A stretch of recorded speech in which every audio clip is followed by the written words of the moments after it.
ওয়াল আসর ইন্নাল ইনসানা লাফী খুসর। কালের কসম, নিশ্চয় মানুষ ক্ষতির মধ্যে নিমজ্জিত। আলহামদুলিল্লাহি ওয়াহদাহু ওয়াসসালাতু ওয়াসসালামু আলা মান লা নাবিয়্যা বা'দ। আউযু বিল্লাহি মিনাশ শাইতানির রাজীম। আল্লাযীনা আমানু ওয়া লাম ইয়ালবিসু ঈমানাহুম বিযুলমিন উলাইকা লাহুমুল আমনু ওয়া হুম মুহতাদুন।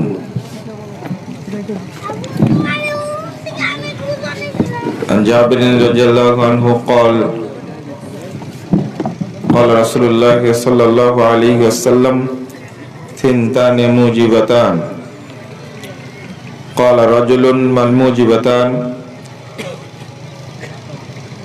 قال من مات يشرك بالله شيئا دخل النار ومن مات لا يشرك بالله شيئا دخل الجنة رواه مسلم।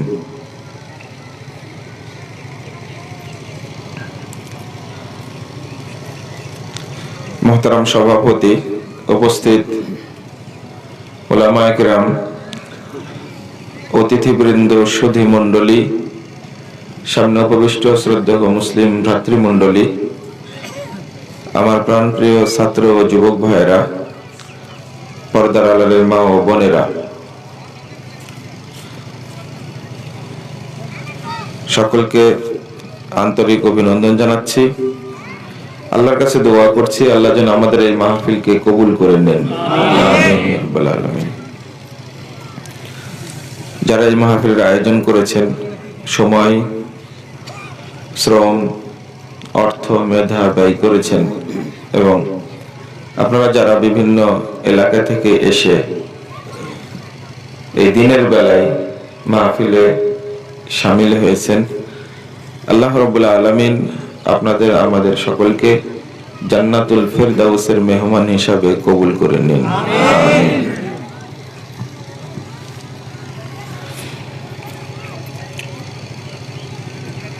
সম্মানিত দ্বীনী ভাই ও বোনেরা, শিরকের ভয়াবহ পরিণাম, এই বিষয়টি নিয়ে আপনাদের সামনে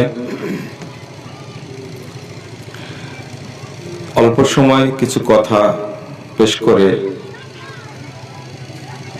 আলোচনা শেষ করব ইনশাআল্লাহ। ওমা তাওফীকি ইল্লা বিল্লাহ আলাইহি তাওয়াক্কালতু ওয়া ইলাইহি উনীব।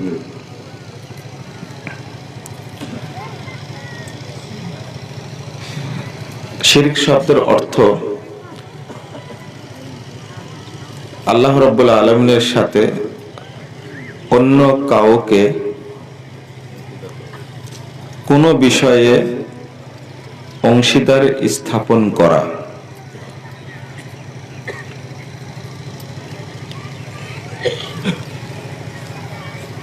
সেটা ইবাদতে হোক, মানতের ক্ষেত্রে হোক, পশু জবেহের ক্ষেত্রে হোক, বা কথাবার্তার ক্ষেত্রে হোক,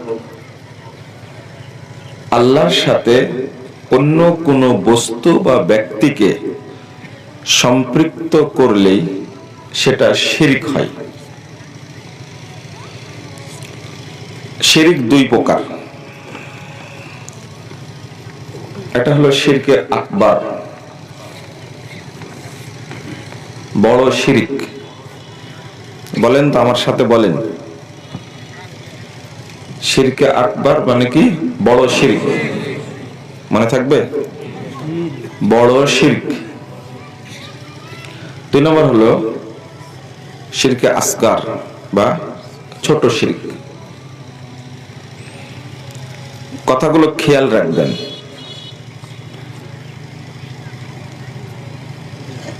মনোযোগ দিলেই স্মরণ থাকবে ইনশাআল্লাহ, আশা করি। তো ছোট শিরক আর বড় শিরকের মধ্যে একটু পার্থক্য আছে।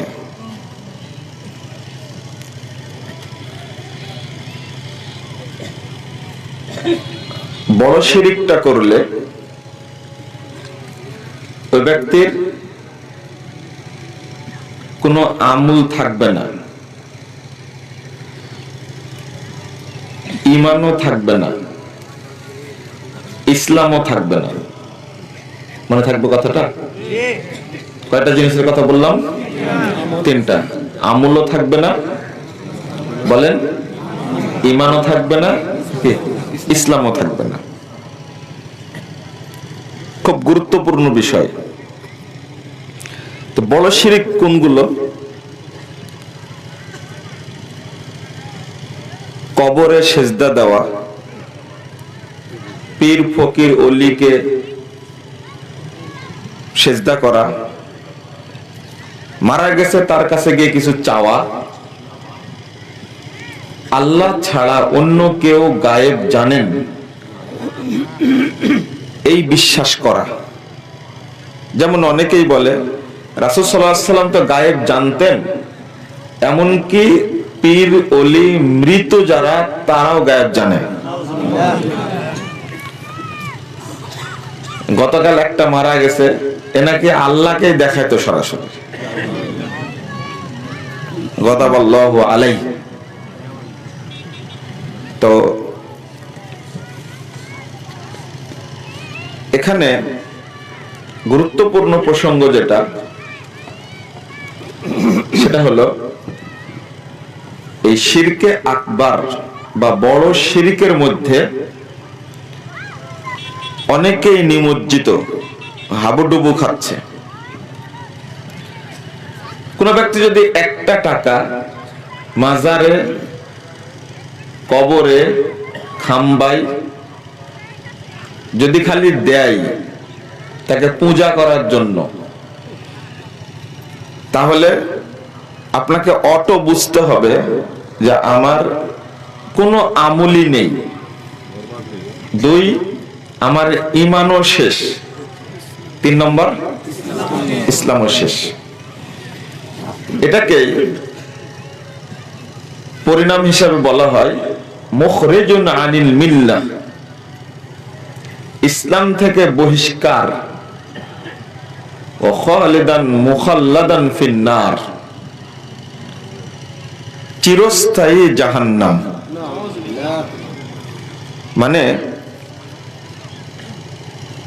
যদি শিরকে আকবার করে কেউ মারা যায়, তাহলে ওই ব্যক্তির জাহান্নাম থেকে বের হওয়ার কোনো পথ নেই। মানে ও মুশরিক, কোনো পথ নেই।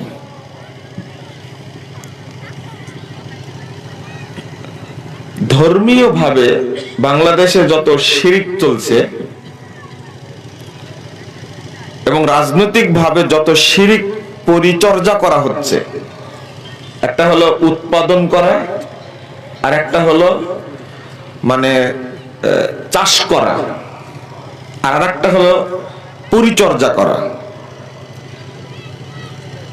এটা টুপি পাগড়ি মাথায় দিয়ে করছে এক শ্রেণীর মানুষ, আর টুপি পাগড়ি ছাড়াই এক শ্রেণীর মানুষ করছে, আর অধিকাংশই শিরকে আকবারের সাথে জড়িত।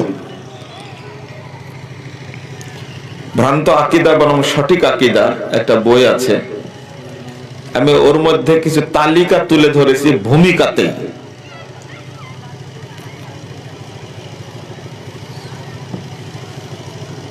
যদি আমরা এর পরিণাম সম্পর্কে জানতাম, তাহলে অন্তত শিরক সম্পর্কে, শিরক থেকে বিরত থাকার, শিরক সম্পর্কে জানার চেষ্টা করতাম। একটা টাকা দিলেন আপনি, মাজারে হোক, কবরে হোক, মূর্তি হোক, খাম্বা হোক, দিলেন, দেওয়া মাত্রই আপনার তিনটাই চলে গেছে। তওবা না করে যদি মারা যায়, তাহলে ওকে আর জাহান্নাম থেকে বের করার কোনো সুযোগ নেই। কথাটা খেয়াল করবেন, কোনো সুযোগ নেই। হ্যাঁ, অন্যান্য পাপ যত আছে, ওই পাপগুলো করে যদি মারা যায়, তাহলে জাহান্নাম থেকে বের হওয়ার সুযোগ আছে। ছোট শিরক। ছোট শিরক তার আমল নষ্ট করে, ঈমানও নষ্ট করে, কিন্তু একটা জিনিস থাকে, সেটা কি? ইসলাম থাকে।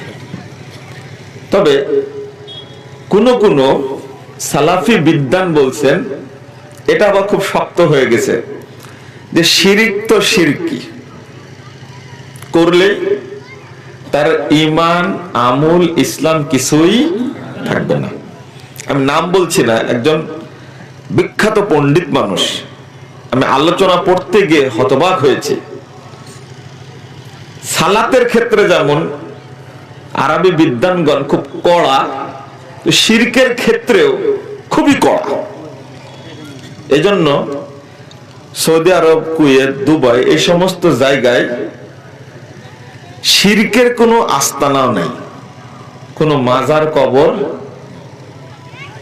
এইগুলো কিছু নাই। পীর পূজা, অলির পূজা, এইগুলো নাই। শিরকের বিরুদ্ধে খুবই কড়া এবং কঠিন। তো শিরকে আসগার, বড় ছোট শিরকটা করলে আমি বলছি যে কি ইসলামটা থাকবে, বাকি দুইটা কি ধ্বংস হয়ে যাবে। তো এখানে একটা বিষয় ছোট্ট লক্ষণীয় হলো, তবে ছোট শিরকটা অন্য যত পাপ আছে সব পাপের চেয়ে বড়। তাহলে জেনার পাপ বড় না ছোট শিরক বড়? ছোট শিরক বড়। চুরি বড় পাপ না ছোট শিরক? ছোট শিরক। মানুষ হত্যা করা, সুদ খাওয়া, এগুলো বড় পাপ না? বড় পাপ। এইগুলোর চেয়ে বড় কোনটা আবার? ছোট শিরক। এই জন্য কোন ব্যক্তির মারা গেছে, কিন্তু দেখছেন তার দেহে তাবিজ বাঁধা। কি বাঁধা? তাবিজ বা তামার আংটি, অথবা এই মাজার কর্তৃক বিতরণ করা, এটা করে যুবক আর যুবতীরা, ছেলে আর মেয়েরা করে। ও 30 বছর গোসল করেনি, পেশাব করেও পানি নেয় না, পায়খানা করেও পানি নেয় না। ও গাঁজাখোর, মদখোর, মাজারে বসে থাকে। এই অপবিত্র জানোয়ারটা লাল ফিতা বিতরণ করে, আর এই ফিতা যুবক যুবতীরা হাতে দিয়ে রাখে। আর তোমাদের লজ্জা শরম করার দরকার একটু। তোমরা পরিষ্কার পরিচ্ছন্ন, আর ওই বেকুব একটা জানোয়ার পেশাব পায়খানা করলে পানি নেয় না, 30 বছর গোসল করে না, নামাজ তো দূরের কথা, মদ নিয়ে, গাঁজা নিয়ে পড়ে থাকে। এই অপবিত্র বেহায়া এই ফকিরের কাছ থেকে তোমরা ফিতা নিয়ে এসে হাতে বেঁধে রাখো। তোমরা তরুণ তরুণী মানে শিক্ষিত হয়ে তুমি কি করলে? যদি কারো দেহে এগুলো বাধা থাকে, তাবিজ, সুতা, ঢেপি, ফিতা, তো তামার আংটি, বালা, এইগুলো যদি থাকে, আরো যদি মারা যায় এই অবস্থায়, তাহলে বুঝতে হবে এর কোন ইবাদত আল্লাহর দরবারে কবুল হয়নি, ওর ঈমান কি নাই। আরেকটা বিষয় হলো, এই ব্যক্তির জন্য রাসূলুল্লাহ সাল্লাল্লাহু আলাইহি ওয়াসাল্লাম সুপারিশ করবেন না। এখন আসুন, যারা এই সমস্ত শিরকের সাথে জড়িত, এই যে ছেলেরা, এদের দ্বারাই আগামী দিনে সমাজের সংস্কার সম্ভব, যদি তারা এই শিরকগুলো ছেড়ে দেয়।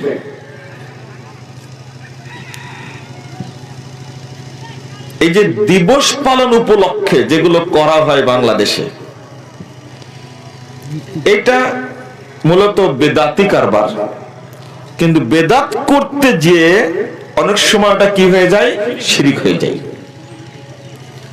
একটা বাচ্চার জন্মদিবস মৃত্যু দিবস পালন করছে, জন্মদিবস পালন করছে কেক কেটে, কি কেটে, কেক কেটে। জাহেলি যুগের সাথে এই যুগের তেমন কোনো পার্থক্য নাই। ওই কেকটাকে মঙ্গলময় মনে করছে, কল্যাণময় মনে করছে। কেক কাটলে কি হবে, কল্যাণ হবে। নাউজুবিল্লাহ। মঙ্গল শোভাযাত্রা বের করা হয় কোন দিনে? আচ্ছা, বৈশাখ কোনদিন মানুষকে মঙ্গল দিতে পারে? কল্যাণ দেওয়ার মালিক কে? আল্লাহ। তো মঙ্গল শোভাযাত্রা বের করার অর্থই হলো, আর পান্তা ভাত খাওয়ার অর্থই হলো ইলিশ মাছ দিয়ে পান্তা ভাত খায়। এটাই বেহায়া। এক শ্রেণীর মানুষ ড্রেনে খাবার খোঁজে, খাবার পায় না, আর তুমি 5,000 10,000 টাকা দিয়ে একটা ইলিশ মাছ কিনে পান্তা ভাত খাও। তোমার তো শরম থাকার কথা। আর মুসলমান না নাই বললাম, তুমি তো মানুষ, তুমি তো মানুষ। একজন মানুষ আর একজন মানুষের প্রতি কি করে? দয়া করে। তখন মুসলিম অমুসলিম খুঁজতে যায় না। অসহায়, দরিদ্র, নিঃস্ব, গৃহহীন, আবাসহীন ব্যক্তি শীতে, কষ্টে, কুয়াশায় রেল স্টেশনে পড়ে আছে, বস্তিতে পড়ে আছে, তাদের কিছুই নাই, তাদের কোনো দিবস নাই। আল্লাহর 360 দিন তাদের কাছে একই সমান। আর তুমি এটা করছো।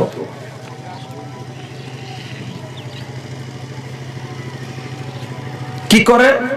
যে কেকটা কাটে ওইটাকে আবার খেয়ে ফেলে।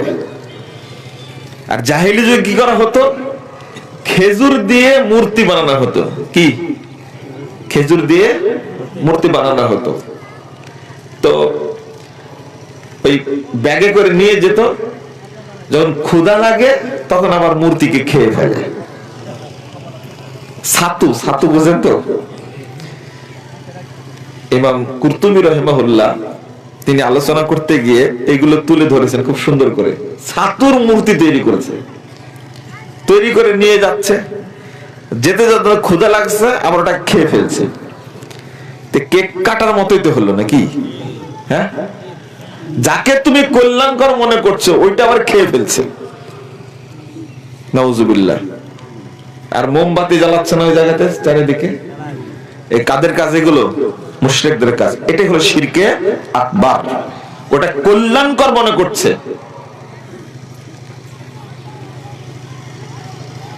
যদি কোন ব্যক্তি এই সমস্ত বড় শিরকের সাথে অন্তর্ভুক্ত হয়, তাহলে তওবা যদি না করে শিরক থেকে, আর যদি মারা যায়, তাহলে কোথায় যাবে? জাহান্নাম। এই ছেলে তোমাকে বলছিলাম যে তুমি এই চাঁদা উঠাও কেন? আমাকে এক মিস্ত্রি বলছে যে স্যার ছুটি দেওয়া লাগবে, কারণ পিকনিক করব। তোমাদের পিকনিক কিসের? এত জোটবদ্ধতা আছে সারা দেশে, এটা আমার জানাই ছিল না। যেমন সুদখোররা যারা কিস্তি নেয়, বাংলাদেশে 95% মানুষ কিস্তির সাথে জড়িত, এই সুদের সাথে জড়িত, কিস্তির শুধু। আর 99% শতকরা বলছি তো, হাজারে একজন সুদবিহীন মানুষ পাওয়া যাবে কিনা সন্দেহ। হাজারে একজন। তো ওর মতো হয়ে গেছে। তুমি পিকনিক করবে কেন? তো আমাকে বলছে যে স্যার এইগুলো আপনি বুঝবেন না, আমাদের ছুটি দেন। আমি নাকি বুঝবো না, ছুটি চাচ্ছে। পরে শুনলাম যে তোমরা কাজ করো আর এই পিকনিক করবা, রাত 12টা 1 মিনিট বাজলে পিকনিক শুরু হবে, তার আগে আর খাওয়া দাওয়া যাবে না, বিরিয়ানি রান্না করবে। এগুলো উদ্দেশ্যটা কি? তখন বলছে, স্যার একটা উদ্দেশ্য তোমার তো মাথায় থাকে, কত বছর আর কাজ করব, যদি লাগা যায়, ভাষাটা এইভাবে বলছে, মানে বলছে ওই দিন ভালো কিছু খেয়ে যদি সারা বছর সারা জীবন যদি ভালো কিছু খেতে পারি, তাহলে তার কাজ করতে আসা লাগবে না। তাহলে ওই দিবসী মানুষের কি, মানুষকে কি করবে, কল্যাণ দিবে, রুজি দিবে। আস্তাগফিরুল্লাহ, নাউজুবিল্লাহ, নাউজুবিল্লাহ। তো তুমি ওই জায়গায় চাঁদা দিচ্ছ। সারা বাংলাদেশের দিনী ভাই বোনদেরকে আমি বলছি, বিশেষ করে তরুণ সমাজকে বলছি, তোমার পরিশ্রমের 1 টাকা যেন সেখানে না যায়, শিরকের কাজে ব্যয় করো না তুমি।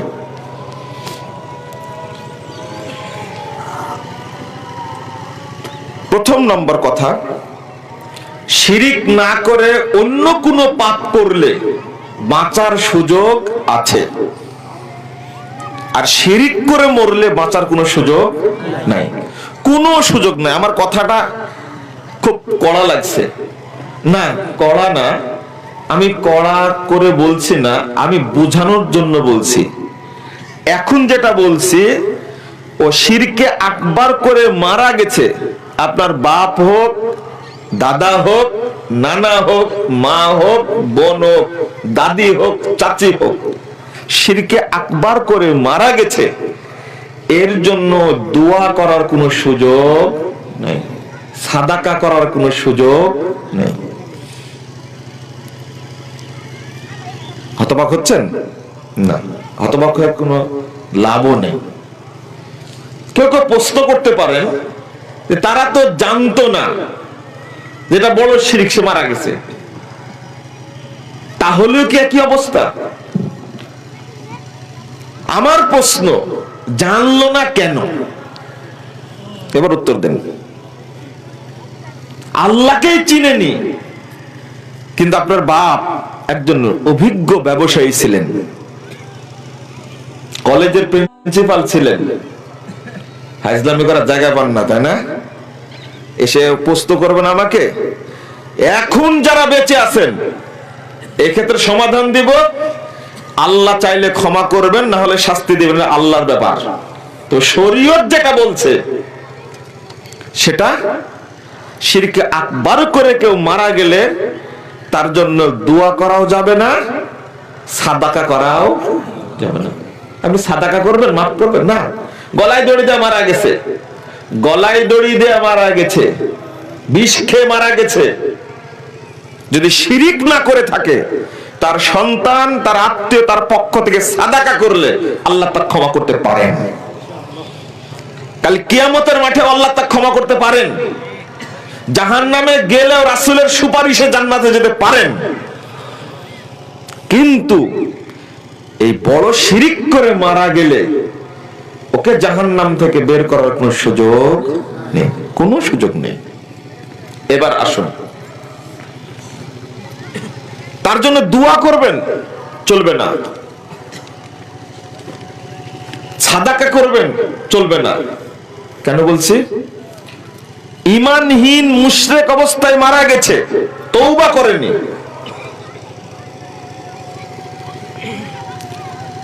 আল্লাহ রাব্বুল আলামিন বলছেন সূরা হাশর 10 নম্বর আয়াত, রব্বানা গফির লানা ওয়া লিইখওয়ানিনাল্লাযীনা সাবাকুনা বিল ঈমান। আল্লাহ শিখিয়ে দিচ্ছেন দোয়া কিভাবে করতে হবে। হে আমাদের রব, আমাদেরকে ক্ষমা করুন, আর আমাদের ওই সমস্ত ভাইদেরকে ক্ষমা করুন যারা ঈমান নিয়ে মারা গেছে। হ্যাঁ, যারা ঈমান নিয়ে মারা গেছে তার জন্য দোয়া করছি, আল্লাহ তাদেরকে ক্ষমা করো এবং তাদেরকে জান্নাতুল ফেরদাউস দান করো। কত ঈমান নিয়েই তো মারা যায়নি, আগেই বলে দিয়েছি। কি কি শেষ? হ্যাঁ, আমুল, ঈমান, ইসলাম সবই শেষ। তো 2, দোয়া করার কোনো অপশন নাই। 976 নম্বর হাদিসটা খোলেন, সহিহ মুসলিম।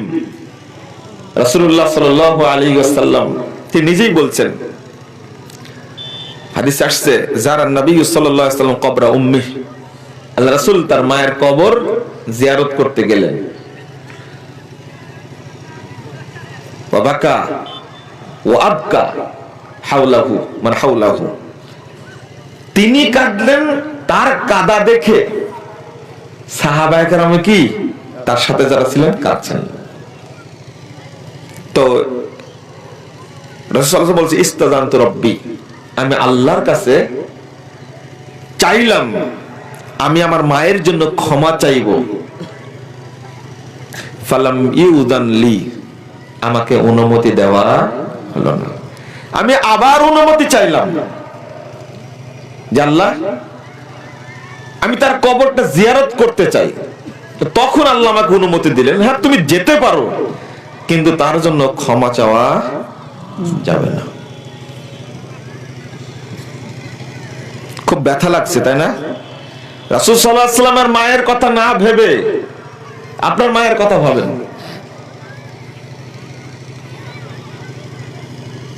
আপনার বাবার কথা ভাবেন, বা আপনার কথা ভাবেন, আপনার কথা ভাবেন। একজন ব্যক্তি খুব দুঃখ করে গত পরশুদিন আমাকে বলছেন যে আসলে হাদিসটা শুনে খুব হতাশ হয়ে গেলাম।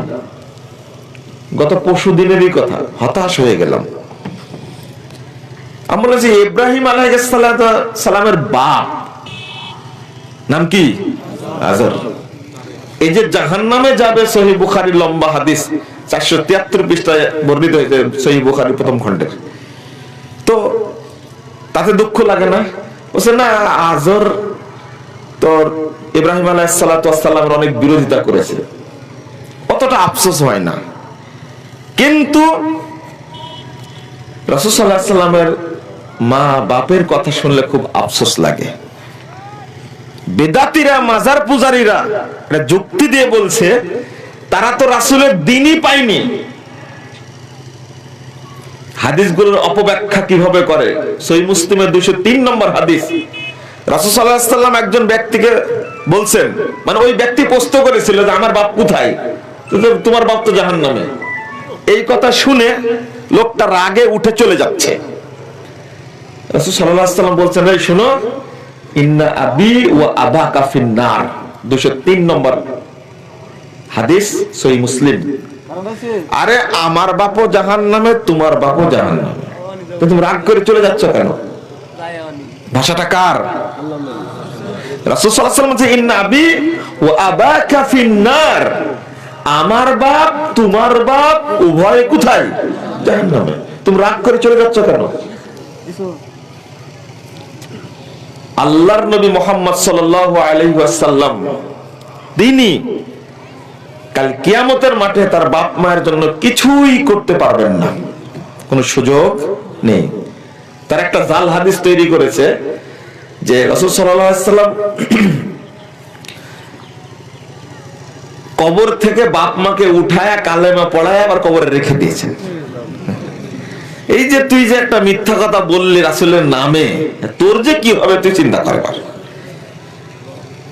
এত বড় টাটকা মিথ্যা কথা বলার কি দরকার তোর? তোর মাথায় টুপির বক্তব্য দিস, আল্লাহ তোকে হেদায়েত দান করুন। তো আপনি চিন্তা করেন, ভাবেন। আল্লাহ রাব্বুল আলামিন বলছেন সূরা তাওবা 113 নম্বর আয়াত, মা কানা লিন-নাবিয়্যি ওয়াল্লাযীনা আমানু আইয়াস্তাগফিরু লিল মুশরিকিন, কোন নবীর, কোন মুমিনের উচিত নয় যে মুশরিকদের জন্য কি করবে? ক্ষমা প্রার্থনা করবে। ওয়ালাউ, আল্লাহ বলছেন ওয়ালাউ দা কুরবা, যদিও তারা কি হয়? নিকট আত্মীয় হয়। এখানে ইঙ্গিত করেছেন রাসূল সাল্লাল্লাহু আলাইহি ওয়াসাল্লামের আব্বা আম্মার ক্ষেত্রে আল্লাহ। এরপর আল্লাহ সমাধান দিচ্ছেন যে ইব্রাহিম আলাইহিস সালাম যাদের বাপের জন্য ক্ষমা প্রার্থনা করতে চেয়েছেন, সূরা মারিয়ামের মধ্যে এসেছে 42, 43, 44, 45, 46 নম্বর আয়াত খুলেন। তা আল্লাহ ব্যাখ্যা দিচ্ছেন নিজেই, যেটা তার ওয়াদার কারণে সেটা বলেছেন, কিন্তু ইব্রাহিম আলাইহিস সালাম সুপারিশ করলেও সুপারিশ গ্রহণযোগ্য হবে না, দোয়া কবুল হবে না। কি কঠিন জিনিস! আর ওইটাকে আমরা হালকা ভেবে নিয়েছি। কত প্রকার শিরকের সাথে আপনি জড়িত। 22,100 28 নম্বর হাদিস মুসনাদ আহমদের মধ্যে এসেছে, রাসূল সাল্লাল্লাহু আলাইহি ওয়াসাল্লাম বলেছেন, লা তুশরিক বিল্লাহ, তুমি আল্লাহর সঙ্গে শিরিক করো না, ওয়ালাউ কুতিলতা ওয়া ইন কুতিলতা ওয়া হুররিকতা, যদিও তোমাকে হত্যা করা হয়, যদিও তোমাকে আগুনে পুড়িয়ে দেওয়া হয়, তবুও আল্লাহর সাথে শরীক করো না। এত কঠিন বক্তব্য, আপনাকে মেরে ফেলে দিবে, যে মরতে রাজি আছে কিন্তু শিরিক করতে রাজি নয়, পরিষ্কার। কিন্তু সেই শিরিকের সাথে মুসলিমরা জড়িত। 2, চিন্তা করুন আরেকটা বিষয়। রাসূল সাল্লাল্লাহু আলাইহি ওয়াসাল্লাম বলছেন, আল্লাহ তাআলা আমাকে বলছেন, তিরমিজির 2য় খণ্ডের 3540 নম্বর হাদিস 194 পৃষ্ঠার মধ্যে এসেছে, রাসূল সাল্লাল্লাহু আলাইহি ওয়াসাল্লাম বলছেন, আল্লাহ তাআলা বলছেন, লাউ আতাইতানি বিকুরাবিল আরদি খাতায়া ওয়ালা তুশরিক বি শাইআ, হে আদম সন্তান, তুমি যদি আমার কাছে আসো একেবারে জমিন ভর্তি পাপ নিয়ে, ওয়ালা তুশরিক বি শাইআ, এতগুলো পাপের মধ্যে শিরকের কোনো পাপ নেই, লা আতাইতুকা বিকুরাবিহা মাগফিরা, আমি আল্লাহ তোমার কাছে হাজির হব সব পাপ ক্ষমা করে দেব, ক্ষমা নিয়ে হাজির হব। আল্লাহ এত দয়ালু, আল্লাহ এত দয়ালু, সব পাপ ক্ষমা করে দিবেন, শুধু তার সাথে শিরিক না করার কারণে। শিরিক করলে আল্লাহর মর্যাদা কি হয়? নষ্ট হয়। আল্লাহর মর্যাদা নষ্ট হয়, শিরিক করলে আল্লাহ সহ্য করেন না। কত হাদিস বর্ণিত হয়েছে। তাহলে 1 নম্বর, শিরিক না করে মারা গেলে অন্য পাপ থাকলেও যদি আল্লাহ চান তো কিয়ামতের মাঠেই আল্লাহ আমাকে ক্ষমা করে দিবেন। আল্লাহ বলছেন সূরা নিসা 48 নম্বর আয়াত, 116 নম্বর আয়াত, আল্লাহ বলছেন, ইন্নাল্লাহা লা ইয়াগফিরু আন ইউশরাকা বিহি ওয়া ইয়াগফিরু মা দুনা যালিকা লিমান ইয়াশা, নিশ্চয় আল্লাহ শিরকের পাপ ক্ষমা করবেন না, চাইলে অন্য পাপ তিনি ক্ষমা করবেন। আপনি বলবেন, জোর করে বলবেন না আল্লাহ আমাকে ক্ষমা করে দেবে, এটা বলবেন তো না, ওই সুযোগ নাই। এখানে আপনাকে বলে দিচ্ছি, অত অহংকার করবেন না। জিনা করেছে ক্ষমা করে দেবে, সুদ খেয়েছে ক্ষমা করে দিবে, চুরি করেছে ক্ষমা করে দিবে, আত্মসাৎ করেছে ক্ষমা করে দিবে, আল্লাহ তো বলে দিচ্ছেন ক্ষমা করে দেবে। কিন্তু লিমাইয়া শাহ, যাকে ইচ্ছা তাকে ক্ষমা করবেন। এই ক্ষমার ইচ্ছাটা কার? কিন্তু পাপের ইচ্ছাটা কার? এই যে আপনি যে বলছেন যে আল্লাহ ক্ষমা করে দিবে, ও আপনি চাইলেই ক্ষমা হবে? যদি ক্ষমা করবেনই তাহলে জাহান্নামে যাবে কেন? বোঝা যাচ্ছে পাপীদেরকে আল্লাহ ক্ষমা করবেন, তবে সব পাপীকে ক্ষমা করবেন না। আমি হাদিসটা বলছি, শুনেন। আপনি এই আয়াত পেয়ে খুশিতে গদগদ, আমি তো শিরিক করিনি, অতএব আমি ক্ষমা পাবো, আমি জান্নাতে যাব, আমাকে জাহান্নামে যাওয়া লাগবে না। কিন্তু পরের হাদিস 4739 নম্বর হাদিস আবু দাউদের মধ্যে এসেছে, রাসূলুল্লাহ সাল্লাল্লাহু আলাইহি ওয়াসাল্লাম বলছেন, শাফাআতি লিআহলিল কাবায়ের, যারা কাবিরা গুনাহ করে মারা গেছে আমার সুপারিশ তাদের জন্য, ছোটখাটো পাপ করে মারা গেছে তাদের জন্য সুপারিশ লাগে না, আল্লাহ এমনি ক্ষমা করে দেবেন। আমার সুপারিশ কাবিরা গুনাহ করে যারা জাহান্নামে গেছে তাদের জন্য। তাহলে বুঝে যাচ্ছে জেনাকারী জাহান্নামে যাবে, সুদখোর জাহান্নামে যাবে। এদের মধ্যে থেকে আল্লাহ রাব্বুল আলামিন যাকে ইচ্ছা তা কি করে দিবেন? ক্ষমা করে দিবেন। বলা হয়নি যে সব মানে জেনাকারীকে ক্ষমা করে দিবেন, সব সুদখোরকে ক্ষমা করে দিবেন। ক্ষমা করবেন, আল্লাহ নিজেই বলছেন, ইন্নাল্লাহা লা ইয়াগফিরু আন ইউশরাকা বিহি ওয়া ইয়াগফিরু মা দুনা যালিকা লিমান ইয়াশা, লিমান ইয়াশা, যাকে ইচ্ছা তাকে ক্ষমা করবেন। আপনি দাবি করতে পারবেন না যে আমি ক্ষমা পাবো। হ্যাঁ, আল্লাহকে বলতে পারেন যে আল্লাহ আমি খালেস অন্তরে তওবা করছি, আমি শিরিক করি না, তুমি আমার পাপগুলো ক্ষমা করে দাও, আমি জীবনে আর পাপ করব না। শিরিক করতেন, মাজার পূজা করতেন, কবর পূজা করতেন, পীরের দরগায় সেজদা দিয়েছেন, আপনি শহীদ বেদিতে শ্রদ্ধা জানিয়েছেন, খাম্বার কাছে ফুল দিয়েছেন, কিন্তু এখন আপনি আল্লাহর কাছে বলেন, আল্লাহ আমি অনেক বড় বড় শিরিক করেছি, তুমি আমাকে মাফ করো, আমি তওবা করছি, ফিরে যাচ্ছি তোমার কাছে, তুমি মাফ করো। আল্লাহ ক্ষমা করবেন, ইনশাআল্লাহ ক্ষমা করবেন। আল্লাহ গফফার, আল্লাহ গফুর, আল্লাহ রহমান, আল্লাহ রহিম, অবশ্যই ক্ষমা করবেন, ইনশাআল্লাহ ক্ষমা করবেন। কিন্তু আপনি ক্ষমা চাইছেন কোনোদিন? বয়স তো 90 বছর হয়ে গেছে।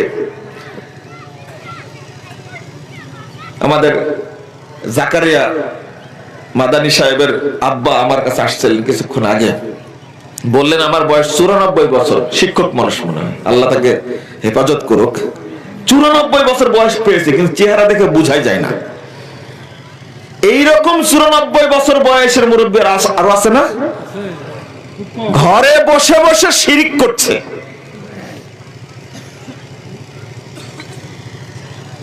এত দাপট কেন শিরিকের প্রতি আপনার?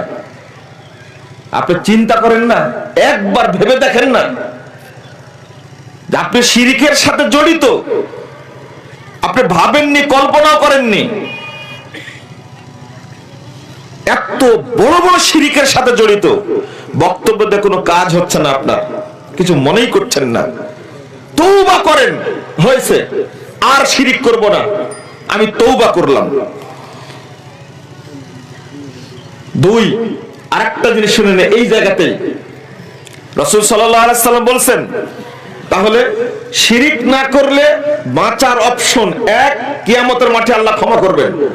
দুই, ক্ষমা না করলে জাহান্নামে গেলেও জাহান্নাম থেকে বের করবেন কে?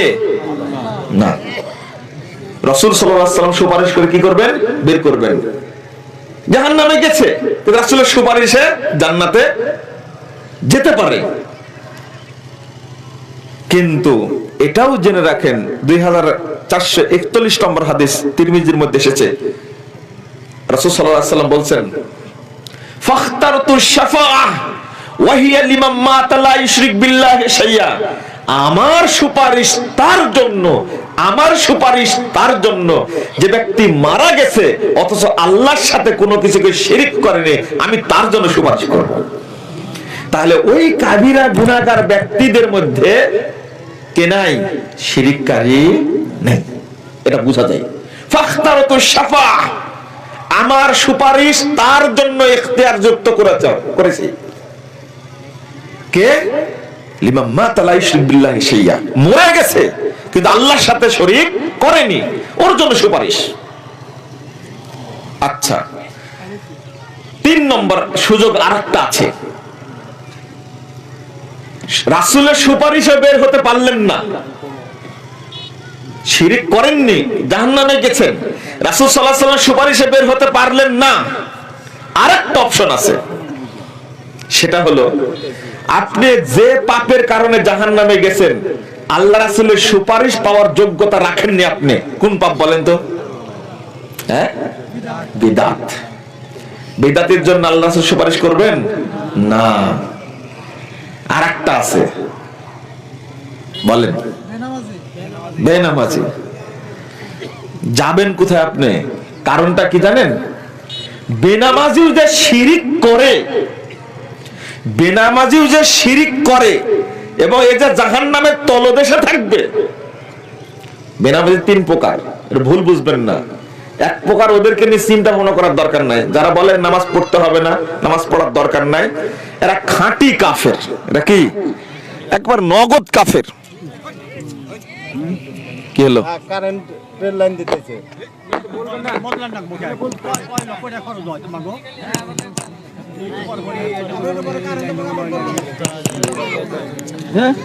একটু থামেন থামেন থামেন।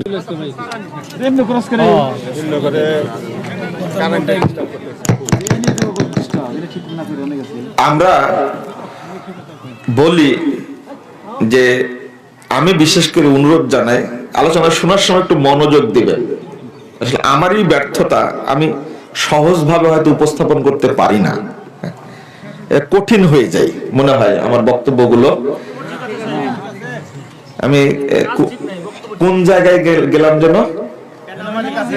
বেনামাজি কাফের। শুনেন, এক খাঁটি কাফের, এক নগদ কাফের, যে এটা মনে করুন। দুই নম্বর বেনামাজি হলো ও জেনে বুঝে স্বেচ্ছায় সজ্ঞানে ইচ্ছায় সালাত পড়ে না, এ হলো কাফের। এটা কি কাফের।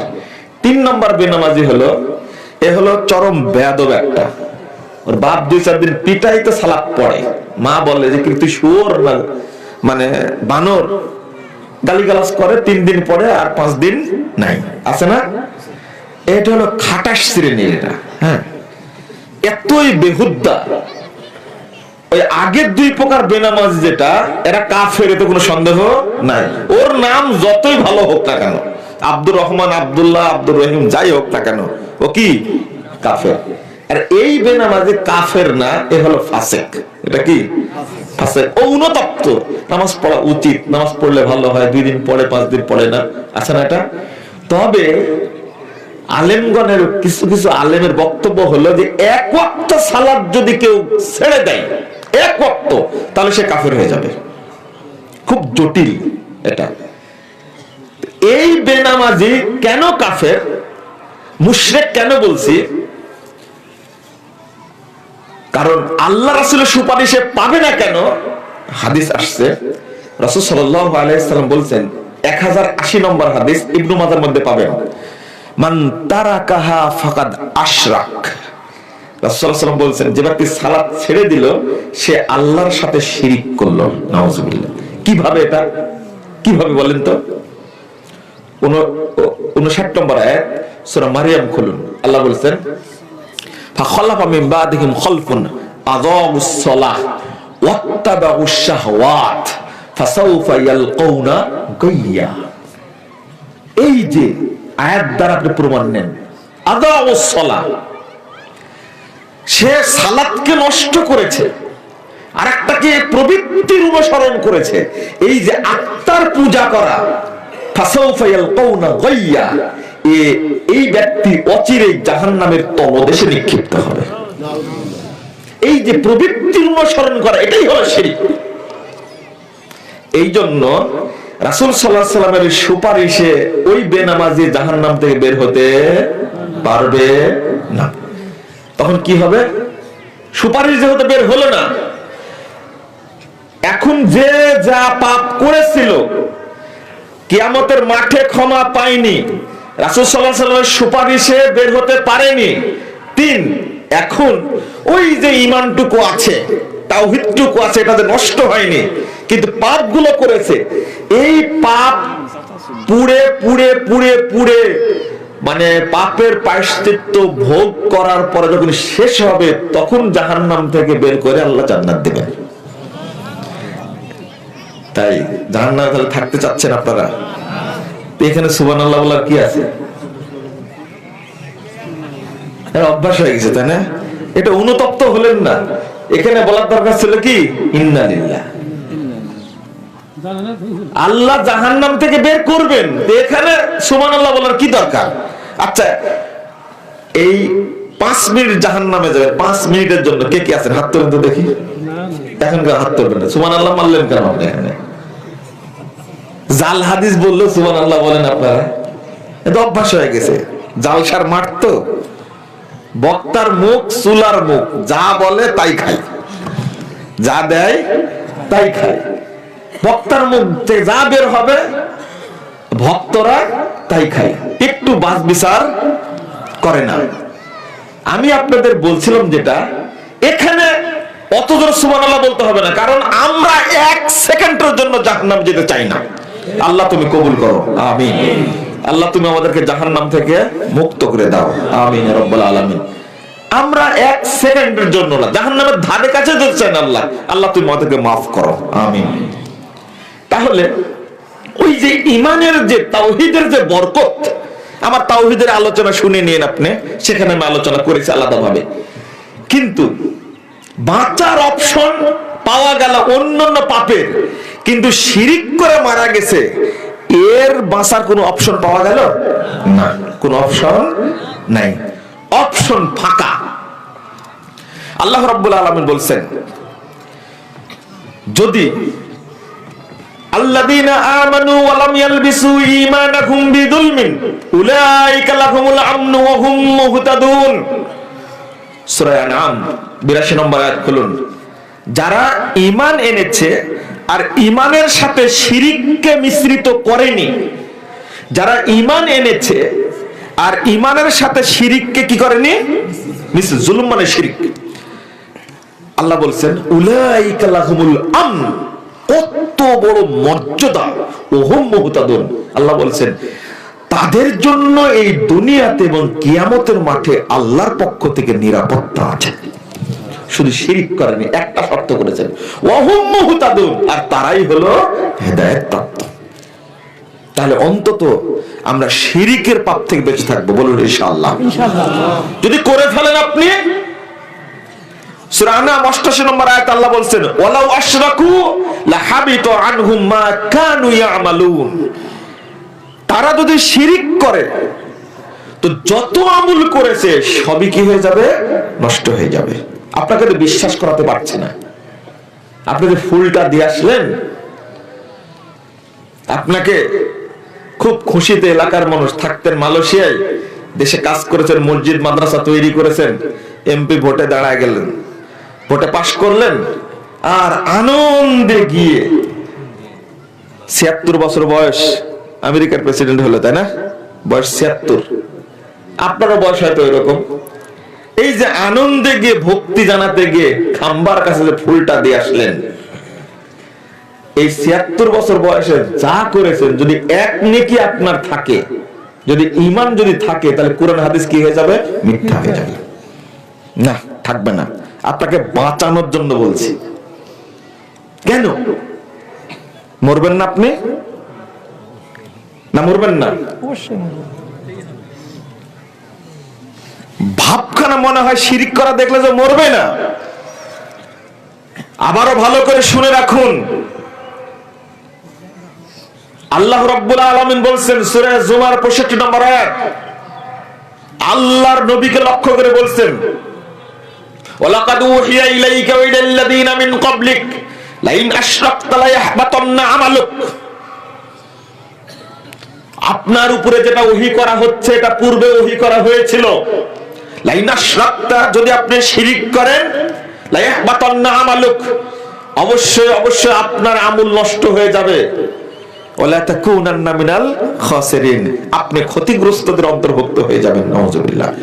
আল্লাহর নবীকে আল্লাহ রাব্বুল আলামিন বলেন আপনিও যদি শিরক করেন তবু আপনার আমল কি হয়ে যাবে, নষ্ট হয়ে যাবে। আর আপনার দাবি হলো না না, হজটা নষ্ট হবে না, যে কষ্ট করে হজ করেছি এটা নষ্ট হবে না। মানে ভাবখানা এরকম,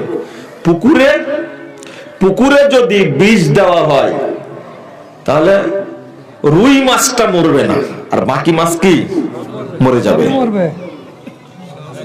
আচ্ছা, শুধু মাছই মরে, পানি কি ঠিক থাকে? ওই পানিতে মাছ ছাড়া যাবে? হ্যাঁ, ভালো করে বুঝেন, শিরক করলে আমলও নষ্ট হয়ে যায়, ঈমানও নষ্ট হয়ে যায়, ইসলামও যায়। বন্ধুরা আমার, আপনারা তো বড়াই কেন, একটা ধান্দা কেন আপনার? দুই শ্রেণীর মানুষের শিরকের সাথে জড়িত। বললাম রাজনৈতিক ভাবে শিরককে উৎপাদন করা হচ্ছে না? আরেকটা হলো কি বললাম, শিরককে চাষ করা হচ্ছে। আরেকটা হলো পরিচর্যা করা হচ্ছে। আর টুপিওয়ালারা তো করছে। প্রতিদিন বাংলাদেশে কোটি কোটি মানুষ মুশরিক হচ্ছে শুধু বিভিন্ন মাজার পূজা করার কারণে। বিশেষ করে শুক্রবারে মাজারগুলোতে যে আড্ডা হয়, শাহজালাল মাজার বলেন, বাইজুদ্দিন বোস্তামি মাজার বলেন, শাহপরানের মাজার বলেন, যত মানে পীর যত আছে বাংলাদেশে সবগুলো মাজারের সাথে সম্পৃক্ত। আর এখানে মানুষ যায় না, কোটি কোটি মানুষ যাচ্ছে, ঈমান নষ্ট করছে। আল্লাহ এই জন্যই বলেছেন সূরা ইউসুফ, আয়াতটা ভালো করে উপলব্ধি করবেন। শুধু শুনলে হবে না, উপলব্ধি করতে হবে। শুধু বুঝলে হবে না, একটু উপলব্ধি করা লাগবে। আল্লাহ বলছেন ওমা ইউমিনু আকসারুহুম বিল্লাহ ইল্লা ওয়া হুম মুশরিকুন, সূরা ইউসুফ 106 নম্বর আয়াত। যারা ঈমান এনেছে আল্লাহর প্রতি তাদের অধিকাংশই মুশরিক। মহিলারা বেশি শিরিক করে, পুরুষরা বেশি বিদআত করে। মহিলারা শিরিকের সাথে জড়িত। ওই বাচ্চা হয় না তো পীরের দরগায় যাই, মানে মানত করে, গরু খাসি ছাগল মানত করে কোথায়? বাংলাদেশের এই মাজারগুলি, পীর ফকিরগুলো যে মাজার খানকাগুলি প্রতিষ্ঠিত হয়েছে, এগুলো সব লালন পালন করা হলো যারা এই দেশের সবচেয়ে ধনী মানুষ, তারা লালন পালন করে। কোটি কোটি টাকা সেখানে দেয়, ওখানে কোনো ট্যাক্স লাগে না। পত্রিকায় পড়লাম 2 দিনের ওরুসে সেখানে প্রায় 7 কোটি টাকা কালেকশন হয়েছে। আপনি ভাবতেই পারবেন না, কথা বলেন না, থামেন তো। 7 কোটি টাকা কালেকশন হয়েছে 2 দিনে। বলুন, এই মাজারে যে যারা দান করেছে, 1 টাকা হলে, একটা চাউলের দানা হলেও, অপদার্থ একটা মশাও যদি হয় তবুও জাহান্নামে যাবে, এটা রাসূল সাল্লাল্লাহু আলাইহি ওয়াসাল্লাম বলেছেন। তাহলে কি অবস্থা? আল্লাহর কথার সাথে মিল আছে? আল্লাহর কথার সাথে মিল হলো? বুঝেননি মনে হয়। মিল আছে? মিল হলো না। যারা ঈমান এনেছে আল্লাহর প্রতি তারা অধিকাংশই কি? মুশরিক। এটা আমার বক্তব্য না, কার? আল্লাহর কথা। আপনি একবার উপলব্ধি করেন যে আমি মুশরিক কিনা। শিরিকের কথা বললে গা জ্বলে কেন? আপনাকে বাঁচানোর জন্য তো বলছি। এটাও শুনে রাখুন, দাবি করেন মুখে যে দেশ হলো 92% মুসলিমের দেশ, আপনার শরম লাগে না? যদি তাই হয়, আপনার ঘাড়ের উপরে তাগুতরা বসে আছে কেন? আল্লাহর সবচেয়ে বড় রাগ, গুসা, অভিশাপ হলো আমাদের প্রতি যে তোরা ইসলামের নাম করে মাজারে বসে লা ইলাহা ইল্লাল্লাহ পড়িস আর তাগুতের পূজা করিস আর বলিস আমরা মুসলমান।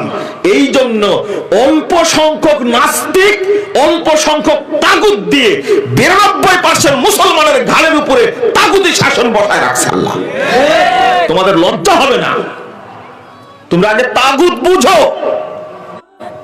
দেখো, তুমি তাগুতও বুঝো না, তাওহীদও বুঝো না, দুইটার কোনটাই বুঝো না। তাওহীদও বুঝে না, শিরিকও বুঝে না।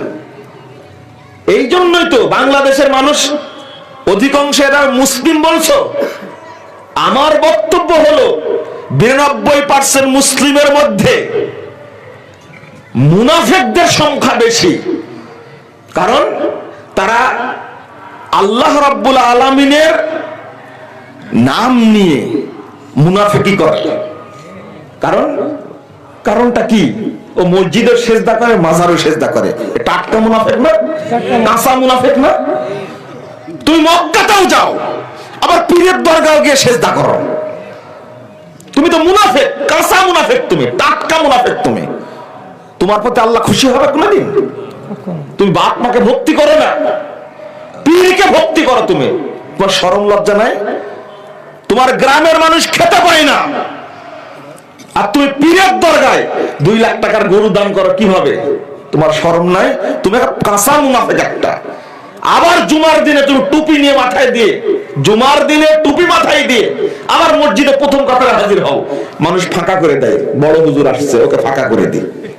মাথায় খুব সুন্দর টুপি, হাতে জায়নামাজটা দুর্নীতির টাকার কিনা, গায়ের শার্টটা খুব দারুণ সিঙ্গাপুরের, প্যান্টটা মালয়েশিয়ার, হাতের ঘড়িটা আমেরিকার। তুমি একটা টাটকা ধান্দাবাজ এবং বড় দুর্নীতিবাজ। তুমি কি চমৎকার দুর্নীতির জায়গায় দুর্নীতি করে, মসজিদের টুপি মাথায় দিয়ে আসে। এ কাঁচা মুনাফিক না একটা? আপনি কি বলেন? টুপিটা হলো সাইনবোর্ড, আলহাজটা হলো সাইনবোর্ড, দাড়িটা হলো সাইনবোর্ড, কিন্তু কাঁচা মুনাফিক, পাক্কা মুনাফিক একটা। তুমি যদি মুসলিম হতে চাও, 208 নম্বর আয়াত সূরা বাকারা খুলে আয়াতটা খুলে পড়ো ভালো করে। আল্লাহ বলে দিয়েছেন তুই যাবা কোথায়? আল্লাহর সামনে গিয়ে বলতে পারবা যে ইমামের উপরে দিয়ে ভর বিসমিল্লাহ আল্লাহু আকবার। আমাদের জিজ্ঞেস করার দরকার না, তুমি ইমামকে জিজ্ঞেস করো, তোমাকে সাইজ করবে কবরেই। ইমামের সাথে দেখা হওয়ার আগে সাইজ করবে। হাদিসটা বলবে, একটু পরে একটু থামো। তো আপনি কি বলবেন এখানে? একটু চিন্তা করেন, একটু ভাবেন যে কত বড় মুনাফিকের চিন্তা মানুষের মধ্যে ঢুকে আছে। যদি আপনি আমি এই দ্বিমুখী মুনাফিক না হতাম, অল্প সংখ্যক মানুষ, আমি এটার দ্বারাই বিশ্লেষণ করি যে তাওহীদপন্থী লোকের সংখ্যা বাংলাদেশে একেবারেই কি কম অথবা নাই। আমি বলি কম অথবা নাই। কিছু সংখ্যক মানুষ যদি ইখলাস সম্পন্ন হতো, তাহলে এই দেশকে আল্লাহ তাওহীদের দেশ হিসেবে কবুল করতেন। কিন্তু আমাদের মধ্যে তাগুতের পূজাটা বেশি। ও আহলাদিস ভাইরা, আপনারা শিরিক করেন না বলেন, আলহামদুলিল্লাহ। মাজার পূজা করেন, এটা ঠিক। তাবিজের পূজা করেন, এটা ঠিক। পীরের পূজা করেন, এটা ঠিক। অলির পূজা করেন, এটা ঠিক।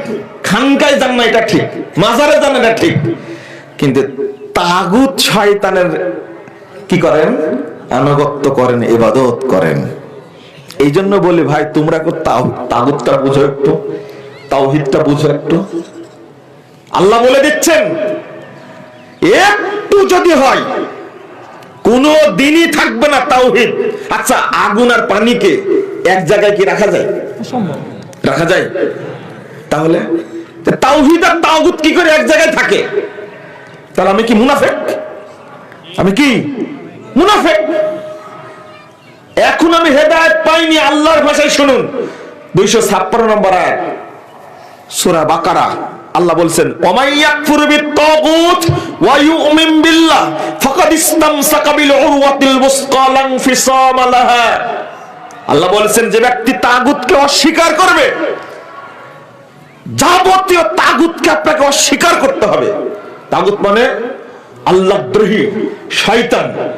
তাগুত মানে কোরআন এবং সুন্নাহ ব্যতীত যত আইন, কানুন, বিধান, দর্শন, থিওরি, মতবাদ, মাযহাব, তরিকা আছে, সবগুলো কি তাগুত। তাগুত মানে আল্লাহর আইন, কোরআন সুন্নাহ ব্যতীত অন্য যে কোনো বিধানের যারা প্রতিনিধিত্ব করে, পরিচালনা করে, তারা কি তাগুত। এই জন্য কাব বিন আশরাফকে তাগুত বলা হয়েছে। তাহলে আপনাকে ছাড়তে হবে কি? তাগুত ছাড়তে হবে। যদি ছাড়েন ওয়ায়ুমিন বিল্লাহ, এবং ঈমান যদি আনে, ফাকাদ ইসতামসাকা বিল উরওয়াতিল বুসকা, তখনই কেবল আল্লাহ প্রদত্ত শক্ত হাতলকে, হেদায়েতকে ধরতে পারবে। লান ফিসামা লাহা, আর সেখানে কোনো সেটা বিচ্ছিন্ন হবা নয়। যাকে আল্লাহ হেদায়েত দিবেন, হেদায়েত দেওয়ার জন্য শর্ত করেছেন, তুমি তাগুতকে বর্জন করো আগে। এটাই হলো লা ইলাহা ইল্লাল্লাহ। আগে লা ইলাহা, আগে নাকস সবগুলো তোমার অন্তর থেকে বের করো। আগে বলো আল্লাহকে, একবার অন্তর পরিষ্কার করে বলো ইল্লাল্লাহ, আমি এক আল্লাহ ছাড়া কাউকে মানি না। এটাই হলো মানে কোরআনের লা ইলাহা ইল্লাল্লাহর ব্যাখ্যা। কোরআনের এই আয়াতটা, তো আমার ঈমান নাই, আমার ইসলাম নাই। আমি তো কবর পূজা না করলেও, খানকা পূজা না করলেও, পীর পূজা না করলেও কিসের পূজা করছি? তাগুতের পূজা করছি, তাই না? তাগুতের পূজার সংজ্ঞা এখন কিভাবে দেব? এখন কথা বলাই মুশকিল, কথা বলাই জটিল। তবে ইনশাআল্লাহ আগামী দিনে বাংলাদেশে আল্লাহ তাওহীদের পথ উন্মুক্ত করে দেবেন ইনশাআল্লাহ। তরুণ ভাইরা, যুবক ভাইরা, এই প্রজন্ম আজকে যাচ্ছে, আগামী 5 বছর যদি চলমান থাকে, বক্তব্যগুলো যদি মানুষের কাছে পৌঁছে যায়, ইনশাআল্লাহ বাংলাদেশে একদিন এই মাজার পূজা, কবর পূজা, পীর পূজা, খানকা পূজা, খাম্বা পূজা থাকবে না ইনশাআল্লাহ। আল্লাহ সবগুলোকে পরিষ্কার করে দেবেন ইনশাআল্লাহ। শুধু বুঝেন, আগে বুঝে নেন যে তাগুতের পূজা করা কি শিরক। আর আল্লাহ তাদের সম্পর্কে বলছেন, ওমা হুম বিখারিজিনা মিনান নার, 168 নম্বর আয়াত সূরা বাকারা খুলুন। তারা জাহান্নাম থেকে বের হতে পারবে না। আপনি মনে করছেন কাল কিয়ামতের মাঠে এত মানুষের হিসাব হবে কেমনে? খুব চিন্তা আপনার ভিতরে। এত মানুষ কেমনে বিচার হবে? বিচার হওয়ার জন্য মাত্র কয় সেকেন্ড লাগে দেখেন তো। সহিহ মুসলিম 120 হাদিস, হাদিসটা খুলবেন আপনি প্রথম খণ্ডের। আল্লাহ রাব্বুল আলামিন কাল কিয়ামতের মাঠে ঘোষণা দিবেন, ইয়াউমা ইয়াজমাউন নাস, সমস্ত মানুষকে জমা করবেন এক জায়গায়। জমা করার পরে একটা ঘোষণা দিবেন শুধু, মান কানা ইয়াবুদু শাইয়ান ফালিয়াত্তাবি। তোমরা পৃথিবীতে যে যার পূজা করেছো আজকে সে তার অনুসরণ করো। এক ঘোষণাতেই কিয়ামতের মাঠ পরিষ্কার। শুধু থাকবে 999 জনের মধ্যে একজন থাকবে জান্নাতি, বাকি সব পরিষ্কার কিয়ামতের মাঠ, এক ঘোষণাতেই। এবার আল্লাহ রাসূল বলেন, ফায়াত্তাবিউ মান কানা ইয়াবুদু শামসা শামসা ওয়া ইয়াত্তাবিউ মান কানা ইয়াবুদুল কামারা কামারা ওয়া ইয়াত্তাবিউ মান কানা ইয়াবুদুল আসনামা আসনামা ওয়া ইয়াত্তাবিউ মান কানা ইয়াবুদুত তাওগীত তাওগীত। আল্লাহ রাসূল বলেন, এই ঘোষণা করা মাত্রই যারা সূর্য চন্দ্রের পূজা করেছে, সূর্য চন্দ্রকে জাহান্নামে ফেলে দেওয়া হবে। তখন এই যারা পূজা করেছে তারা তার আনুগত্য করবে, ওরাও অনুসরণ করে কোথায় যাবে? জাহান্নামে। এরপরে যারা ছবি মূর্তি ভাস্কর্যের পূজা করেছে, আল্লাহ রাব্বুল আলামিন তাদেরকে সেগুলোকে জাহান্নামে দিবে। দেওয়ার পরে বলবে, যাও হুজুর গেছে তোমরাও যাও। ফায়াত্তাবিউ মান কানা ইয়াবুদু আসনামাল আসনাম। কোন জায়গাতে আসছে আওসান, কোন জায়গাতে আসছে সুয়ার, অর্থাৎ ছবি মূর্তি জাহান্নামে ফেলে দেওয়া হবে। আজকে আপনি শুনেন হাদিসটি, 2110 নম্বর হাদিস। আপনি আপনার জীবনে যত ছবি তুলেছেন, সেই মুসলিমের হাদিস, যত ছবি তুলেছেন, জালাল্লাহু লাহু নাফসাহু তুআযিবুহু ফিন নার, কুল্লু মুসাব্বিন ফিন নার। প্রথম বাক্য, যারাই ছবি তুলেছে, অঙ্কন করেছে, তারা প্রত্যেকেই জাহান্নামে যাবে। আল্লাহ প্রত্যেকটার মধ্যে আত্মা দিয়ে দিবেন। যদি 1 কোটি ছবি তুলে থাকেন, 1 লক্ষ ছবি তুলে থাকেন, তাহলে এই প্রত্যেকটা মেশিন হিসাবে আপনাকে শাস্তি দিতে থাকবে জাহান্নাম। যদি এই হাদিসের প্রতি ঈমান থাকে, বাড়িতে যত ছবি মূর্তি আছে, পুতুল আছে, সবগুলোকে ভেঙ্গে চুরে পুড়ে নষ্ট করে দিবেন। বলেন তো ইনশাআল্লাহ? পারবেন কি? মনে হয় না। আপনার স্ত্রী যেটাকে সুন্দর করে বাঁধাই করে রাখছে, আপনার ছবিটা, এটা আপনি ভাঙতে পারবেন না। না, সেনাবাহিনী চাকরি করার জন্য তো খুব সুন্দর পোজ দিয়ে একটা ছবি তোলা, আর জাফলঙ্গে দিয়ে যেটা তুলেছেন আপনি, এইটা আপনি ভাঙতে পারবেন না, অত সহজ না। আর বাপের ছবি যেটা আছে, এটা তো ভাঙার প্রশ্নই আসে না। আল্লাহ রাসূল সাল্লাল্লাহু আলাইহি ওয়াসাল্লাম বলেছেন, এগুলোকে জাহান্নামে দেওয়া হবে। আরেকটা হাদিস, জাহান্নামে যখন বলা হবে, ঘোষণা হবে, তখন এরা তাদের অনুসরণ করবে যারা পূজা করেছে। শেষ কথা বলছেন, ওয়ায়াত্তাবিউ মান কানা ইয়াবুদু তাগুত আত-তাওগীত। যারা তাগুতের পূজা করেছে, তাগুতকে জাহান্নামে ঢুকানো হবে, তখন তারা তার কি করবে? অনুসরণ করবে। তাহলে হিসাব নিতে বাকি থাকলো কয় মিনিট লাগলো?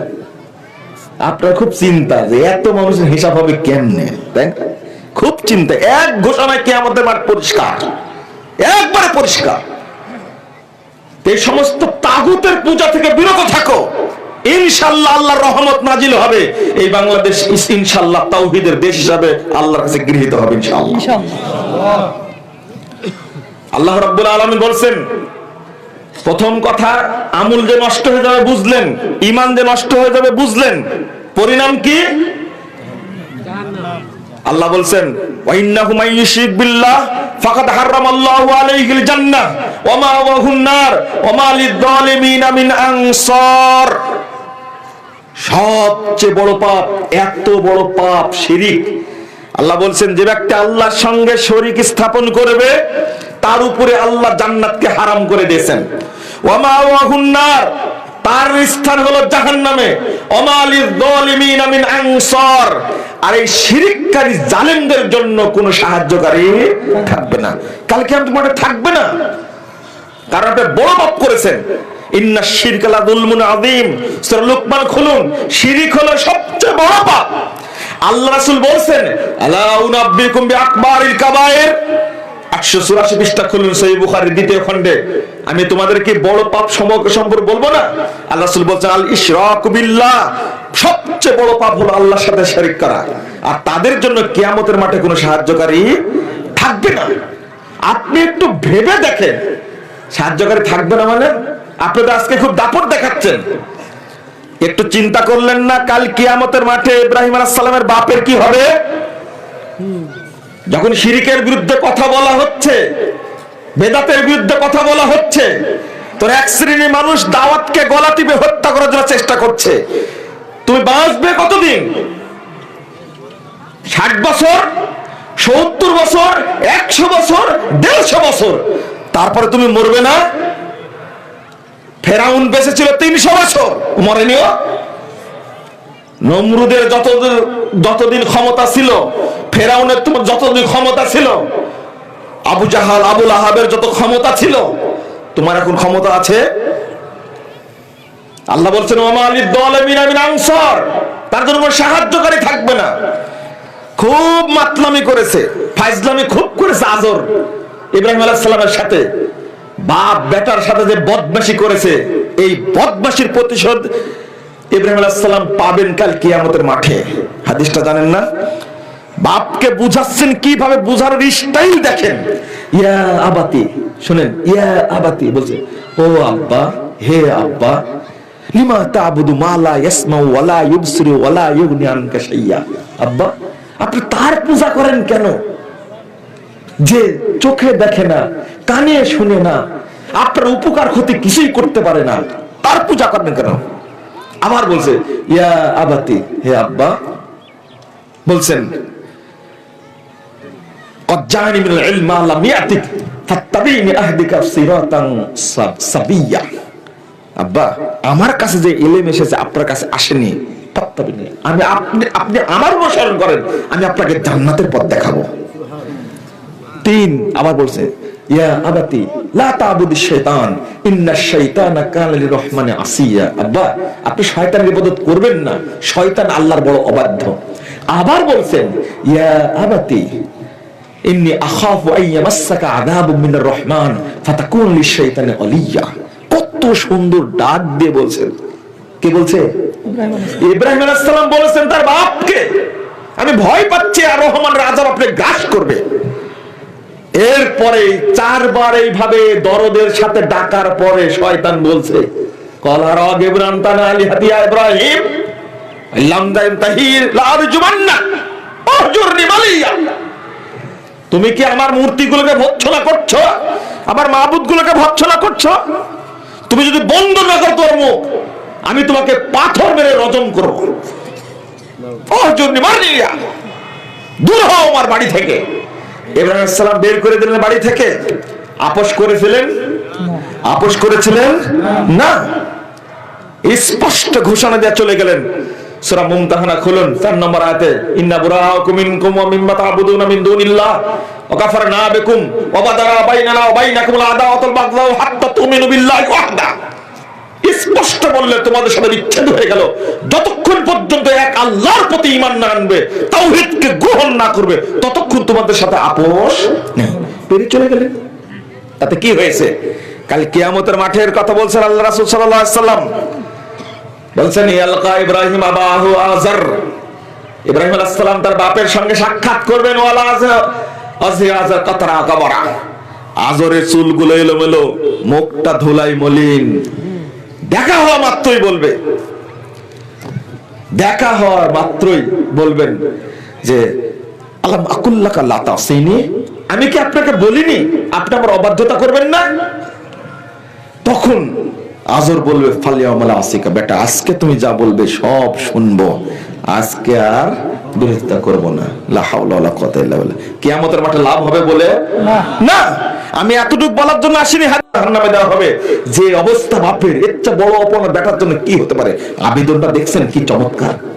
কিন্তু আল্লাহ বলবেন ইন্নী হারামতুল জান্নাতা লিল কাফিরিন, না ইব্রাহিম তোমার সুপারিশ গ্রহণযোগ্য না, আমি কাফেরদের উপর জান্নাতকে কি করেছে? হারাম করেছি।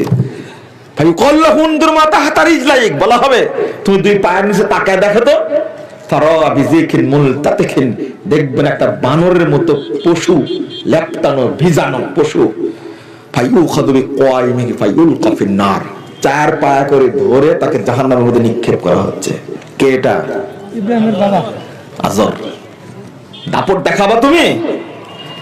দাপট দেখায় কি করবা?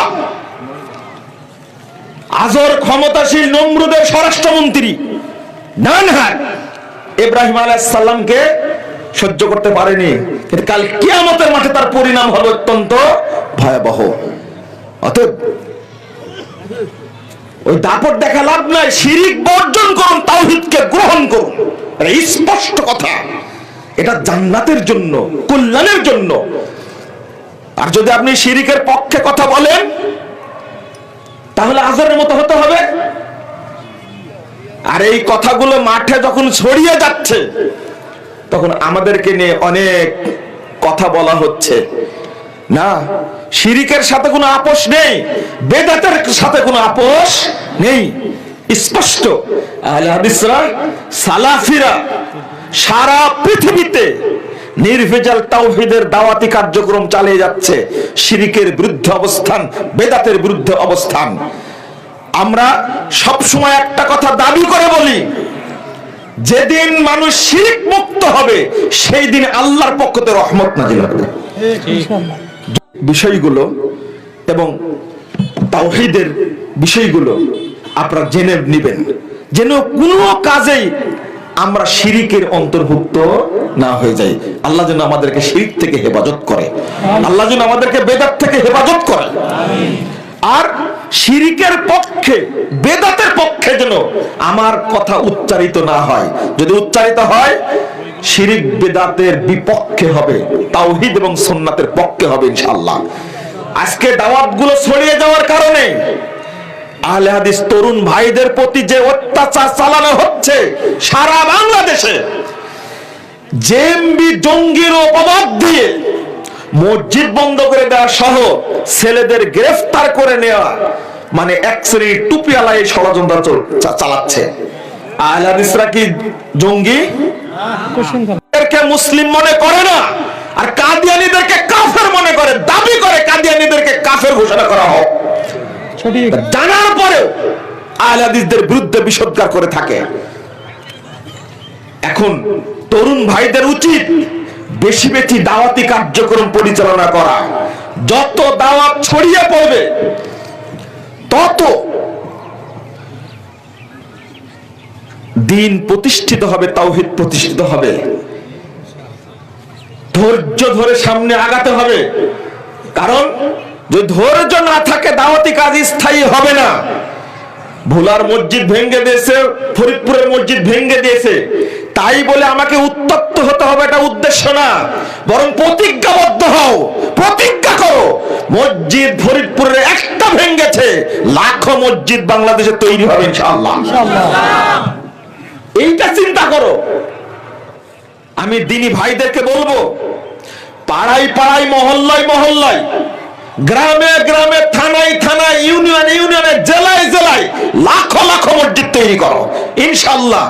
আহলে হাদিস মসজিদ তৈরি হলে সেখানে দাওয়াতের মার্কাজ তৈরি হবে ইনশাআল্লাহ।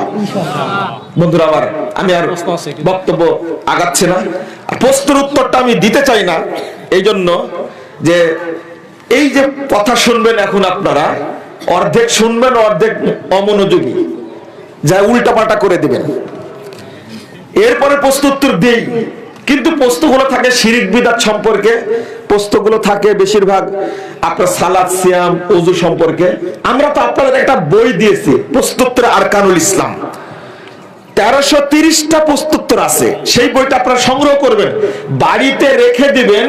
আমি দাবি করি যে অন্তত পরিবারে একটা করে কপি রাখলে, একটা করে কপি রাখলে সেখান থেকে এইগুলো আপনারা জানতে পারবেন। আর আপনাদেরকে দলিল ভিত্তিক জানানোর জন্য এই প্রচেষ্টা আমাদের। আর এরা জানতে পারলে আপনাদের কোনো আলেম ধোঁকা দিতে পারবে না ইনশাআল্লাহ। তো আপনারা সেটা নেওয়ার চেষ্টা করবেন। আর বলছিলাম মসজিদের প্রোগ্রাম, এটা আপনারা মসজিদের জন্য কিছু দিয়ে যাবেন, যার যতটুকু সামর্থ্য, এর আগেও দিয়ে গেছে, শেষ বেলা দিয়ে যাওয়ার চেষ্টা করবেন। আর প্রস্তুতের আরকানুল ইসলাম বইটা আছে, মঞ্চে আছে মনে হয়, তাই না? আচ্ছা, আছে, আপনারা নিয়ে যাওয়ার চেষ্টা করবেন। আর প্রতি মাসে মাসিক আল ইখলাসটা পড়ার চেষ্টা করবেন। সেখানে আমরা প্রায় 45-50টা বেশি প্রশ্নোত্তর দেওয়ার চেষ্টা করি। এটা আপনারা সংগ্রহ করার চেষ্টা করবেন ইনশাআল্লাহ।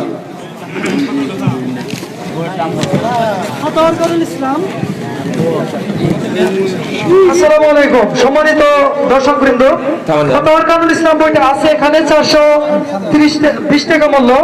আর হলো ভ্রান্তির বরাজানি কামতে দিন, এটা হলো 150 টাকা মূল্য।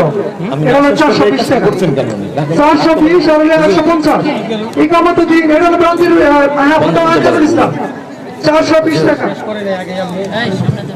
আচ্ছা, আমি কয়েকটা প্রশ্নের উত্তর দিচ্ছি।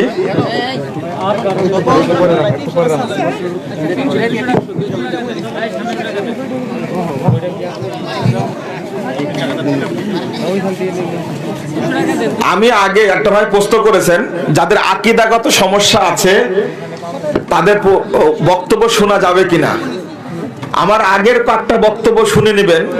যে সমস্ত আলেমের মানহাজের সমস্যা আছে, অর্থাৎ কথায় বেদাতি বা শিরিক মিশ্রিত জাল জয়ীফ, এটা মনে করবেন তাদের আলোচনা শোনাই মানে কিয়ামতের আলামত। আল্লাহ রাসূল বলছেন, ইন্না মিন আশরাতিস সাআ আইয়ুলতামাসাল ইলমু ইনদাল আসাগির। যখন বেদাতীদের কাছ থেকে ইলম গ্রহণ করা হবে, বক্তব্য শোনা হবে, তখন বুঝতে হবে এটা হলো কিয়ামতের আলামত, ধ্বংসের লক্ষণ। নাউজুবিল্লাহ।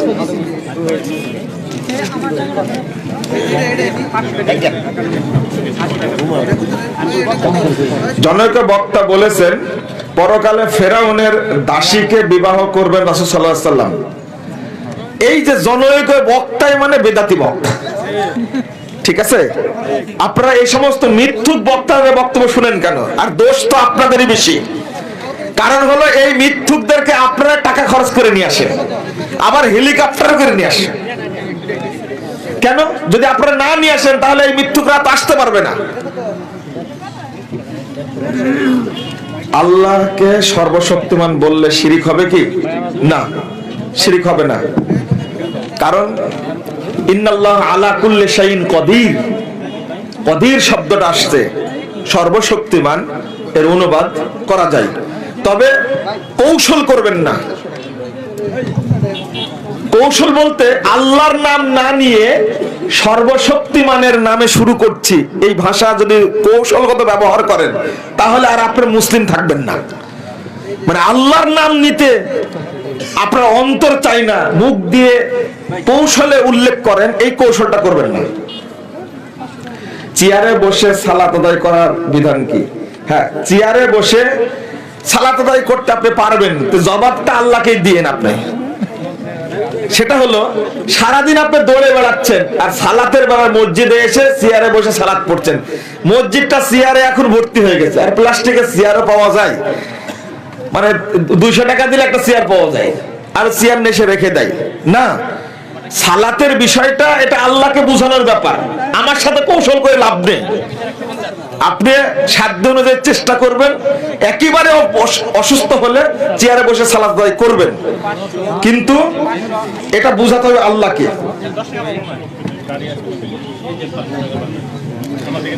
হানাফি মসজিদে ইমাম যদি সালাত ভুল করে, সহু সিজদা দেয়, তাহলে সহিহ আকীদার ব্যক্তি হিসাবে আমি তার সাথে সহু সিজদা দিব কি? হ্যাঁ, সহু সিজদা তো অবশ্যই দিবেন, আপনি সহু সিজদা দিবেন। তবে তারা একটা কাজ করে, বিদাতি মসজিদগুলোতে কাজ করে, সহু সিজদার আগে ডান দিকে আগে সালাম মেরে নেয় একটা, তারপরে আবার করে না, এটা চলবে না। একদিকে সালাম ফেরানোর কোনো দলিল নাই, এটা সম্পূর্ণ বেদাতি আমল একটা। আর সহু সিজদার পরে তাশাহুদ পড়ার দরকার না। সহু সিজদার পরে তাশাহুদ পড়ার যে হাদিসটা আসছে, আবু দাউদের মধ্যে হাদিসটা জয়ীফ, সহিহ হাদিস যেগুলো আসছে, সহু সিজদার পরে রাসূল সাল্লাল্লাহু আলাইহি ওয়াসাল্লাম সালাম ফিরা দিতেন, আর তাশাহুদ পড়া লাগবে না। আর একদিকে সালাম ফেরানো বেদাত, এটা চলবে না। আপনারা সালাতের বললাম যে সালাতের মাসালা আপনারা খুলেন, প্রস্তুত আরকানুল ইসলাম দলিল সহ জেনে নেন। জাল হাদিসের কবলে রাসূল সাল্লাল্লাহু আলাইহি ওয়াসাল্লাম সালাত সংক্রান্ত যত মাসালা আলহামদুলিল্লাহ তার মধ্যে দেওয়ার চেষ্টা করেছে। তো আপনারা তো পড়বেন না, আল্লাহ বলেছেন যে ইকরা, একটু পড়ো, বিসমি রাব্বিকাল্লাযী খালাক, আপনারা পড়বেন না। বুকে রুকু থেকে দাঁড়াইয়া হাত বুকে বাঁধবো না ছেড়ে দেব, জি এই বিষয়টা নিয়ে সালাফি আলেমদের মধ্যে ইখতিলাফ আছে। যখন ইখতিলাফি মাসালা বলবেন, এটা খুব কম থাকে, তখন দুইটাই উল্লেখ করবেন আপনি, এটা নিয়ম। তো ইখতিলাফ আর ভাষা হবে স্বাভাবিক, ভাষা হবে তখন কি স্বাভাবিক। আমি পর্যালোচনা করেছি এবং শেখ আলবানী রাহিমাহুল্লাহ তিনি এটা সম্পর্কে কড়া বক্তব্য দিয়েছেন যে বুকে হাত পুনরায় বাঁধার চেয়ে ছেড়ে দেওয়াটা ভালো। আর আমরা পর্যালোচনা সেটাই লিখেছি, যদি কেউ বুকের উপর হাত বাঁধে তাকে আমরা পট করে বলবেন জাহান্নামী, এটা হারাম, নাজায়েজ, বেদাত, এই সমস্ত বাক্য ব্যবহার করা যাবে না। আব্দুল্লাহ বিন বাজ আবার বলছে, জি ওটা বলতে হবে। শেখ বিন বাজ, শেখ উসাইমিন রাহিমাহুল্লাহ তারা বলেছেন যে বুকের উপর হাত বাঁধা যাবে পরবর্তীতে, এটা তাদের মানে ফতোয়া। শেখ আলবানী রাহিমাহুল্লাহ বলেছেন, শেখ যেহেতু বলে দিলেন, শেখ আলবানী বলেছেন যে বিদআতুন দালালা, পুনরায় হাত বাঁধা হলো বেদাত। এই জন্য বললাম যে ইখতিলাফি মাসালা, এটা আপনাদেরকে বলে দিলাম। মসজিদের ইমাম তাবিজ সুতা দেয়, তার পিছনে সালাত হবে কি? আপনারা শরম নাই, ওর পিছনে সালাত পড়েন কেন? এত বক্তব্য দিলেন, কি শুনলেন আপনি? জাযাকুমুল্লাহ খাইরান। আল্লাহ রাব্বুল আলামিন আমাদের সকল কবুল করুন, আমিন ইয়া রাব্বুল আলামিন। সুবহানাকাল্লাহুম্মা ওয়া বিহামদিক, আশহাদু আল্লা ইলাহা ইল্লা আনতা, আস্তাগফিরুকা ওয়া আতুবু ইলাইকা। আসসালামু আলাইকুম ওয়া রাহমাতুল্লাহ।